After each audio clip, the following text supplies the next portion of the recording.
Hello everybody, welcome to another episode of Going Bowling. I'm joined once again by former LSU quarterback and Gridiron football talent evaluator, Marcus Randall. Marcus, what's up, baby? What's going on? Man, good, man. We back. I know we was off last week, and man, hopefully everybody had a great Thanksgiving.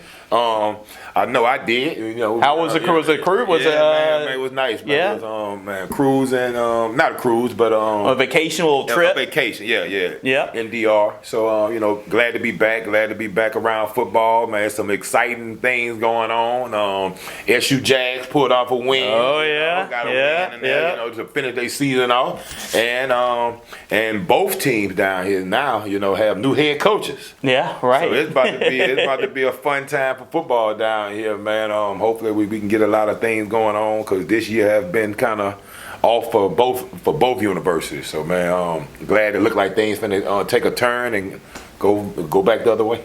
Absolutely. But before we start the show, I know Andy definitely wants to let me know about the YouTube channel. We are growing. We have over 40,000 subscribers on our YouTube channel right now. So make sure to hit that subscribe button right below. Please like our channel as well. So it's pretty easy, pretty free. That's the most important thing. It's free to do. So go and do that. I don't know if they can get better football news nowhere else. I don't know. I ain't going to say we, better than all the rest, but I don't know where you can get better news. There you go. That's big. All football all the time. Why not? Gridiron Football, USA.com. Marcus, we might as well start off with some football talk. You talked about it. It's been a wild day in Baton Rouge. We talk about Marshall Faulk being the head coach being introduced as the head coach at Southern, and might as well talk about LSU as well. Lane Kiffin is is the head coach now at LSU after a wild weekend. It was for definitely LSU and Ole Miss, but the Kiffin sweepstakes have been won by the LSU Tigers. So give your initial thoughts. You're an offensive guy. You're a former quarterback. So this is definitely an offensive guru. It's been a tough season if you're an offensive guy watching LSU football play this year. And immediately, this is definitely a guy that can create some energy, some juice, and bring back that swagger back on the offensive side of the football. Well, that's one thing that we know he's going to bring. He's going to bring some swag. And, that's his coaching style. I think he's a player's coach, and he's been around the game for so long. And if you've seen his offensive style, and me as an offensive guy, even for my coaching, man, I done pull a lot of things that I've seen him do over the past and, kind of add in my toolbox and add it to my offensive schemes. Dating all the way back from when he was at Alabama. Yeah. So, a lot of the play call, a lot of things, and you've seen a lot of those same things at Ole Miss, and that's why they've had the success they've had. So I think if we can match that up with the defense we've been playing. I think that we'll be right in the same hunt next year, playing for the SEC championship and going on to the playoffs. Yeah, and a lot of people are asking why leave, because he's built that at Ole Miss, a college football playoff caliber team. But you go look at the history, Ole Miss hasn't had the near level of success as LSU has in terms of national championships and players sent to the NFL and just all the other metrics, right? And Lane Kiffin consistently, he's looking at the players in Louisiana, the talent level in the state of Louisiana, plus doing what he's doing in the transfer portal. It's hard to pass when you're looking at a program. You're looking at what is particularly a blue blood in LSU, and that's why Lane Kiffin couldn't pass up the opportunity. You couldn't pass it up, and you kind of hate it, even though at Ole Miss you just kind of hate it for the players in that situation because they did all the things that they needed to do to put themselves in position to play for SEC championship and go to the playoffs. But again, with the landscape of college football right now, you really can't wait around. Everybody's trying to get situated. We got signing days coming up. People trying to make decisions on where they're going to be and where they're moving their programs to. So at the end of the day, you got to kind of make those decisions. I think that he did a great job of weighing his option, kind of at least staying through the regular season, not including the SEC championship game. But again, man, we need him here on these grounds, getting prepared and looking at the depth charts and looking at all of the recruiting boards and maybe stealing us a few recruits here late in the game. Yeah, right. You got Sunday on Wednesday, just trying to stabilize the recruiting class and get a lot of those guys inking their name on the dotted line on Wednesday. say. And he tried to make it work. He wanted to coach Ole Miss throughout the rest of the year, through the playoffs, and to the national championship if they can get there. But cards wasn't there, of course. I mean, Ole Miss. I mean, you lose them to your rival. Time to let him go. Lane wanted his cake and wanted to eat it too. Yeah. Sometimes you can't do that. So Lane Kiffin, well, this gives him a little bit more of a head start at LSU. Welcome to Baton Rouge, Louisiana. Let's go Tigers. Oh, absolutely. Yeah, there you go. And glad to hear it from a former LSU quarterback welcoming in Lane Kiffin. Now, this is really the goal of the show, is going bowling. So we're talking about the Gridiron Football All-American Bowl game like we've been doing the last couple of weeks, Marcus. We're talking about 10 different players here on the Gridiron Football Going Bowling show.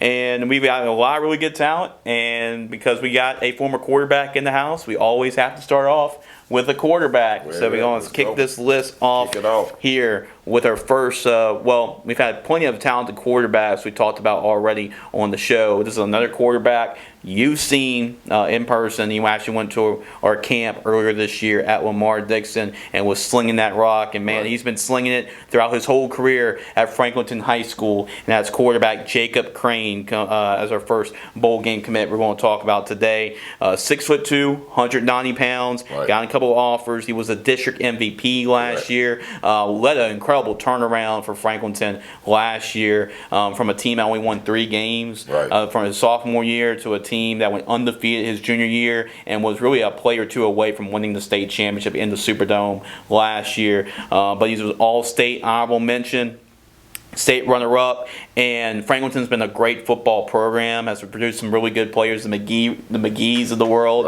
and players like that. And Jacob Crane is going to end up being the program's all-time leading passer in school history. So Jacob Crane, a great quarterback in Louisiana, one of the best in the entire state, and he is committed to play in the Gridiron Football American Bowl game. Man, we're going to be glad to have him. Again, a guy that I've seen personally, throwing the ball, and he's very, very talented, and a guy that's had a lot of reps at quarterback. Like I say, he's been starting since a sophomore year, and he has some, some bumps in there in the road, but that all of that's going to make you, the best player, best quarterback that you could be, and you could see that, like you say, last year, what he was able to do, coming off of his sophomore into his junior year, and what he's doing now. You're talking about a guy that's ready for the next level. Absolutely. Well, the Demons just lost their playoff matchup against North DeSoto in the quarterfinals, but a great 2-year run for sure for Jacob Crane. I mean, he's played one of the best quarterbacks in the state of Louisiana. Looking forward to having him play in the Gridiron Football All-American Bowl game as well. So 3.6 GPA, and this kid Marcus, he could definitely play even D1. I think he's a Division I quarterback at the next level. So. And again, we talked about the landscape earlier, and it may not be there right now. But again, with the reps he's had and the way I see him steady, growing and maturing, he's already got that, that college body already. Right. So, man, he's going to be a guy for over the next 5 years or 4 years. Let's look for him to be able to maybe bounce around to a couple of different places as he continues to grow and become a better and better quarterback. Well, he slung it around, too. He can throw it. He can throw it all over the football field. And it certainly helps when you have wide receivers, some really good wide receivers throw the football, too. In fact, one of those receivers, he's also committed to play in a Gridiron Football All-American Bowl game. The Mikeys McLean from Franklinton High School as well. All-district playmaker, wide receiver for the Demons, one of those key players we talked about that helped lead Coach Nick Salter from Maggio's team to the state championship last year and then to the quarterfinals this year, all district. And he's also, like Jacob, he's made some history. Jacob's the first one to throw for 5,000 yards in the program's history.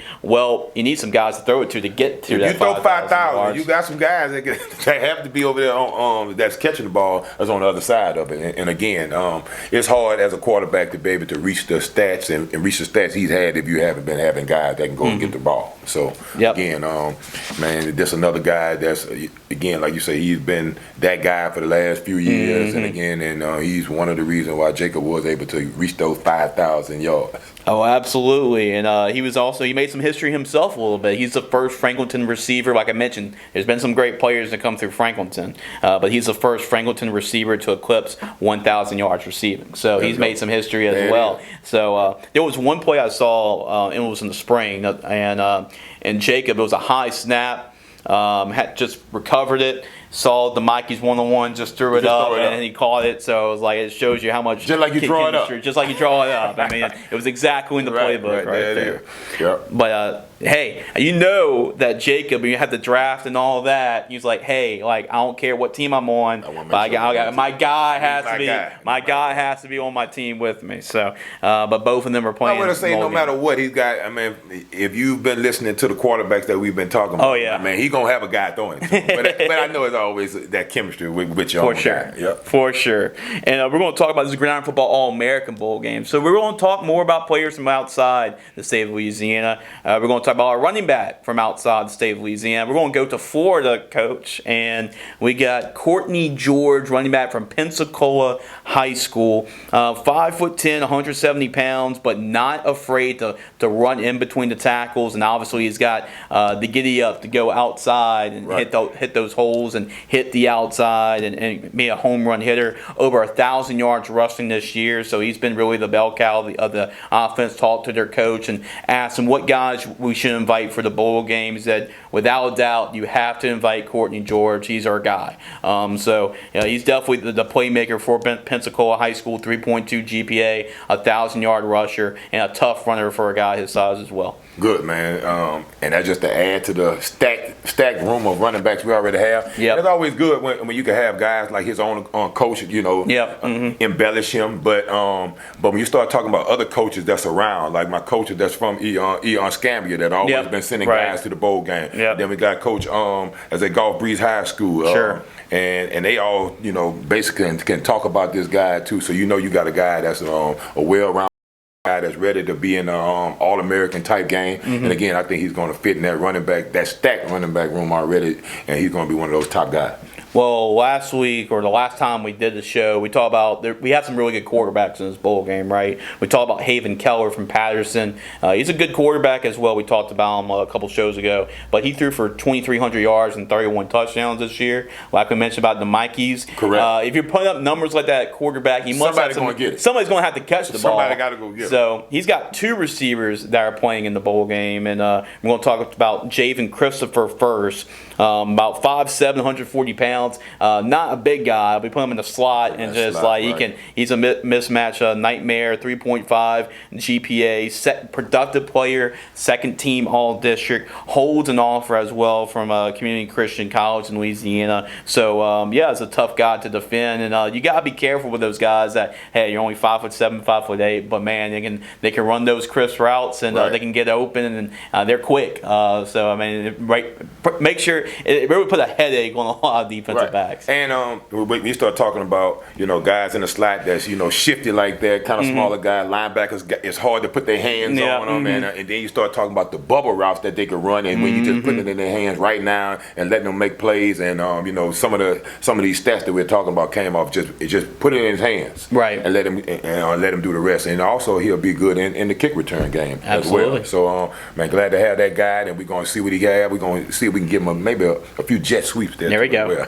Yeah, they got two guys exactly like that. Lindsey Howard is the other receiver from Patterson. 5'9", 155, a little bit bigger, but still kind of the same mold, like a guy you put in the slot and make some plays, those trick gadget plays, those jet sweeps and bubble screens and plays like that. Both of them do their job in the classroom. Javen's got a 3.5 GPA. Lindsey has a 3.7 GPA. And a productive guy as well. Also a second team All-District playmaker as well for the Lumberjacks. And we actually had another quarterback from Patterson a couple of years ago. So the Lumberjacks have known to throw the football all over the yard. And it helps when you have receivers like that. Lindsey Howard, another one, kind of the same mold. You got two of those guys. You started thinking about back when Tom Brady, back when he was with New England, when you had those, those Wes Welkers and those, what's my other guy name that was working the slot? You got Danny Amendola, Wes Welker. That understand. So when you start talking about the GPA, Julian Edelman, guys that understand how to get open, where the open areas are, and being able to sit down in those windows and sit down in those holes, and and be able to, like you say, and make yards after the catch.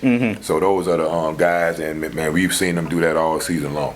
Well, we're going to talk about some of those guys in the trenches, but one of these guys is a really good blocker. Another guy that's outside the state of Louisiana. We're going to go to South Haven, Mississippi, DeSoto Central High School. Matthew, we're going to call him Gage Davis. Okay. He's a tight end, H-back, fullback type of mold, 6 foot, 230 pounds, and you watch him on film, really impressive blocker, getting an extra kind of like a 6 offensive lineman kind of involved in the game, and it's been a popular position as of now, kind of that H-back type of role, but this is a guy that can do that, and he can catch some passes for you as well, put him at tight end, fullback, so he can catch out the backfield as well, so one of those gadget guys too. We talk about a guy like Gage Davis. Man, and with him, you're going to be able to run at multiple offensive sets, like you're saying. He can get on the ball. Now you normally when you start talking about on the ball tight end, maybe a little bit taller, but you talking about a guy that can still block. But that's that H-back where you can motion him and block and slip him off to the flats, where it's going to be hard for cornerbacks and safeties to really want to tackle him once he get out there on those edges. But also in the run game, it allows you to run those powers. It allows you to run those counters where he could pull backside and get on that play side backer. Just a great guy to have and a great tool to have in your offense.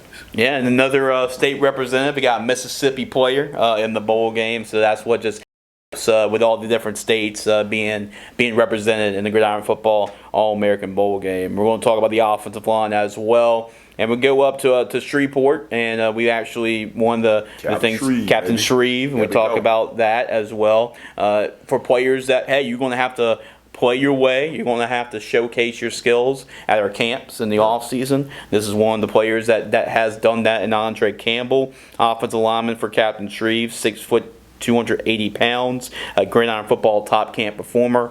They had a running back that's one of the top running backs in the state of Louisiana, and Jamarce Platter, and he's had a great season. Well, these guys like that, Andre Campbell, opening up the holes for him, really make that go. And hey, you always talk about on the show, Marcus, you need your offensive lineman to be wicked smart, and he is as well. A 4.6 GPA. Come on. So it shows you what kind of player he is. Yeah, Millsaps is offering him, giving him a college offer. So he's a guy, a really good blocker, but also got really smarts as well. So the complete package we want the offensive lineman. A lot of times when you talk about giving offensive linemen their grades, that they grade out on, can you carry out your assignment? Did you get to your block? Did you do the right thing? And when you talk about you need 5 guys to be able to be on the same page, moving in the same direction, man, you have to be smart, but you also have to be physical. And that's what this guy is when you start talking about opening holes and you start talking about trying to get up to the next level, to those linebackers, being athletic enough to do that and knowing where to go. And this is the guy that you want. So to go along with all those stacked running backs that we have, man, we definitely want to make sure we have the right offensive linemen, and also for those quarterbacks too as well. But like you say, man, it's going to be good to have Andre Campbell here, and I'm looking forward to seeing how he mesh with the rest of those offensive linemen. Oh yeah, speaking of the rest of the offensive line, we got another offensive line we're talking about, and he is a big guy. Like Marcus, we're going to he's going to be one of those guys who's going to stick out like a sore thumb when he shows up. Yes, indeed. But Jenser Villanueva Calderon from Tate High School in Florida, so another out-of-state player. These are the guys that we're trying to bring on for the Gridiron Football Bowl game, and this is the guys that Andy wants, I know, for his line. But this is like you build your Madden player. That's what I want too. Yeah. Come on, man. Hey, don't do me like that. Like I did last year. Don't do me like that. Don't do me that way. Drafting all the big guys. Oh man, not drafting. He took some of mine, but that's cool. But yeah, man. 6'6", 340 pounds. 340 pounds. Man, you talking about next level. You talking about NFL type of guy, looking guy when you see him. You talking about a massive guy that can move. That's going to be sitting on the edge. We got him penciled in as a tackle right now. Maybe hopefully that left tackle. And maybe do the same thing that we saw him do on film. And he better bring that over here. Now he's going to be playing against a lot of Louisiana guys too. We're going to see what that do. Right. But if it's anything like his film, we're going to see some great things, and we're going to see some hell of a blocking going on. So you're keeping an eye. You're on the draft, and right now you're like, hey, this is I got to steal him away from Andy. Oh no, I'm definitely keeping my eye on the draft. Because again, when we showed up for the draft, it was like, I saw a little mix-up go on right before my eyes. But again, man, great blocker. Again, when I look to see him playing on Saturdays, and I think he will. One day on Sundays. And 3.5 GPA as well. So, I mean, 6'6", 340 pounds. Yeah. I mean, he's exactly. If you didn't know about him, now you know. You will know about him at a Gridiron Football All-American Bowl game. And we'll end the show with two linebackers. And first one, we got to talk about this guy as well because he does. He's a stat-stuffing machine is what he is. But Cohen Clues from St. Martinville High School. You played St. Martinville. We'll talk about that. But Cohen Clues is kind of like, I always call it the Energizer Bunny. He's always active, whether it's on defense or offense. But he's 6'1", 205 pounds. He made all-district at linebacker, first-team all-district, and he made second-team all-district at running back. So he's a two-time all-district player on both sides of the football. On defense, he had 130 tackles, 20 tackles for loss, 14 quarterback hurries, 2 forced fumbles, 2 sacks, 2 field goal blocks as well. And then he might as well add another 300 yards rushing and 6 touchdowns on the ground. So, I mean, that's why I talk about stat stuffer. Cohen Clues, he's going to play in the bowl game at linebacker.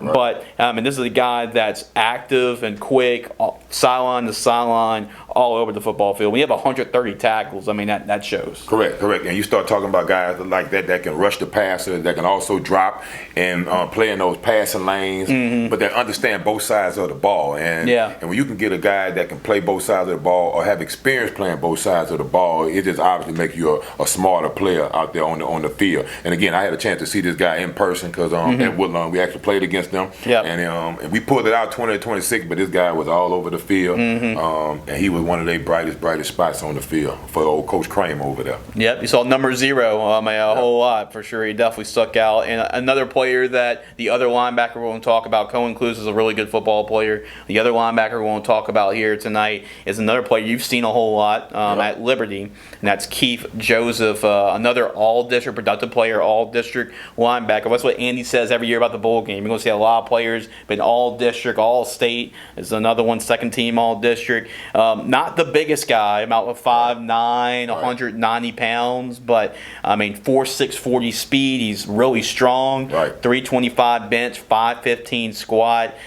Really athletic. We've been seeing that from our Gridiron camps that he's been to this year. So, this is another guy that can play linebacker and be all over the football field because he makes up maybe for the lack of size with his athleticism and his strength as well. Right. And you're talking about a guy that played 5A football now. 5A football. He played against the best of the best, in the district that we play in over there. So you're talking about a guy that could stand out in that district and to get the accolades that he have. And again, I watched film on him, but I also saw him in person. And he is making plays out there on the field. And this is one of those guys, like you say, he's been overlooked, I think, because of the size. But again, man, when you can play, size don't really matter. Somebody will find you. Right. They're going to find you. Somebody will definitely find you. So these are 10 more names we're going to talk about today for our Gridiron Football Going Bowling show, and a lot of the bowl game commitment announcements, they're going to be ramping up. You're going to see a lot of that on our website, gridironfootballusa.com, and trust me, a lot of guys that have signed up. We're still waiting on official payment and stuff like that on some other guys, but we got a lot of players playing in it, and we got spots that are running out, running low. So we got about this crazy thing about it. We got about a month away from the bowl game. It's official December. Yep, it's December. It's bowl game season, so it is really ramping up. So Marcus will end the show as well by showing you these because these came in. Don't hurt nobody's eyes, man. I know. Don't hurt their eyes. I know. Man. There's going to be a big imprint on your face for sure if you punch with these. There it is. But these are the rings, and we'll have a up-close picture of these two because I know I'm holding them pretty far away. But these will be the rings that every player will get in our Gridiron Football All-American Bowl game. Not just the seniors.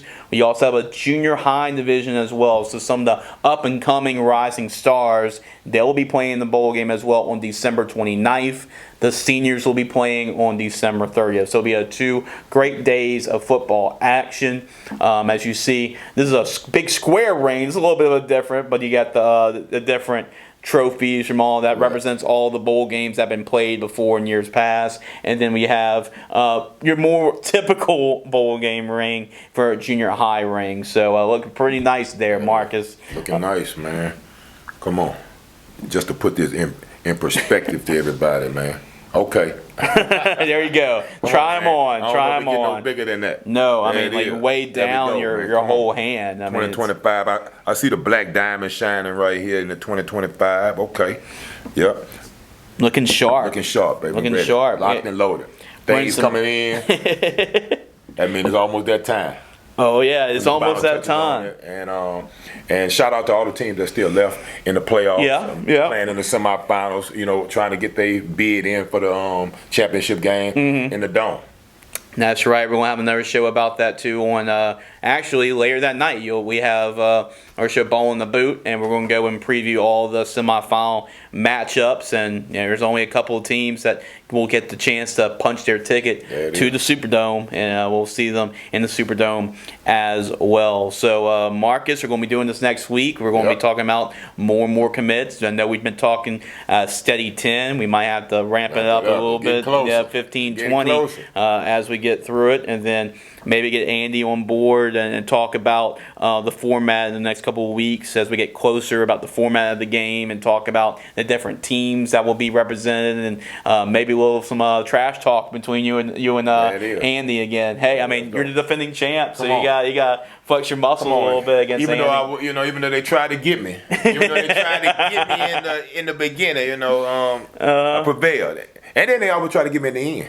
Yeah, right. We had to win it twice. We had to win twice. Yeah, you had to win it twice. You had to win it twice. And you're going to have two more. Shout out to Coach PJ Sprunk. You heard me? Yeah. Good job. I talked to Coach Sprunk earlier, and we talked, and he said that I don't think Andy's going to let me coach again. As far as being the head coach, I don't think that's ever going to happen again since he actually beat Andy, and I thought it was pretty funny as well. But we're going to add two more teams, though. We're going to add a couple more GMs, a couple more coaches that are hungry about beating you or Andy. So yeah, it is. Yep, we're going to add that to it. Good. I'm ready. I stay ready and make sure my coaching staff ready. We're going to be ready to rock and roll with all the guys that we select. Oh yeah, it's going to be a fun. I can't miss really.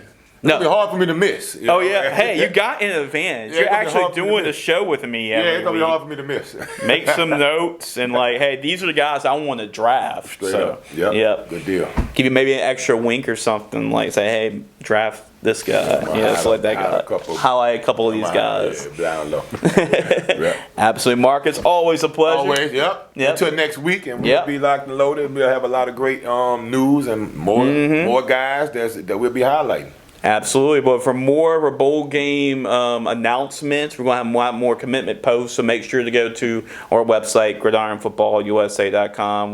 We'll show all these athletes' highlights, get a chance to break the news that they'll be playing in Gridiron Football All-American Bowl game. Also go to our website that's hovering above our heads right here, gridironfootballusa.com is where you can find the website and all of this stuff on our website. And you can find out tickets. You can actually buy tickets for a bowl game. Remember, the junior high, if you want to see the future of what the future is all about, Louisiana high school football. Correct. Go see the junior high teams play. Next year will be the first time we'll have some seniors play in the bowl game that were from the first junior high game. So there's going to be a really cool moment for a lot of these players. But go see the future. That'll be December 29th. And then come see some of the best that the country has to offer in high school talent on December 30th. We're going to have 2 full games, college football games basically, that day. And then for the first time ever, we're going to have a championship game. That's going to be pretty cool. So I'm looking forward to that. Tournament style this year for the Gridiron Football. We're actually playing for something. All-American Bowl game. Playing for a championship. So that's going to be really cool. So